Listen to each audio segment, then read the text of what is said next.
Čauko lidi, dneska budeme točit EUPA. Víš to, že jsi černá?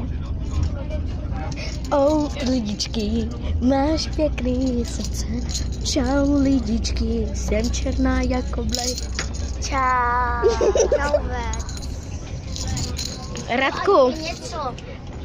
Natáčíme černé video jenom kvůli tomu, že nechceme, abyste znali naši pravou identitu. Jo.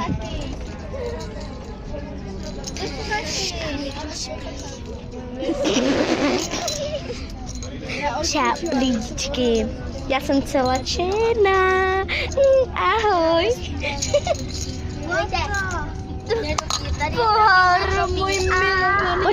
Počkej. Černý papír. Hustý teda. A černá zeď.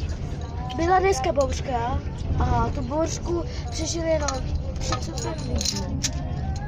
Ne, všichni přežili, ale dnes je večer, jedeme večer dom a nevidíme tak vše černé a bychom z Mikulova jedeme až do Tvrdení, teda do Břeclavy, já jsem se spletla. A tady mám Ukaž tu slívku tam. jako slívku. Tu slívku a tam to, co tam je. A hnedka vepředu je slívka, pan řidič a veze nás. A já se jmenuji Sabina Naničková a toto je můj pohár černý, který nejde vidět. A toto je pan Radek Baculík, který teďka... To je Baculík. Hrdina, ale moc velký hrdina.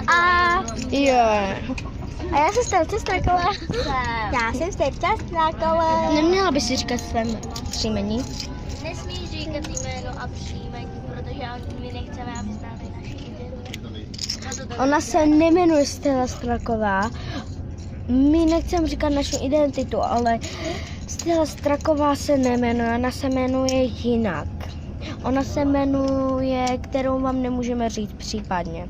Mějte se, čauko lidi. A Já ještě... se jmenuji Stelča. Co děláš? Já to A dám, to je já to pravda. dám na YouTube. Co? Tak čau. Teď od znovu a tohle vymáš. Teď se na to podívejme a vymáš.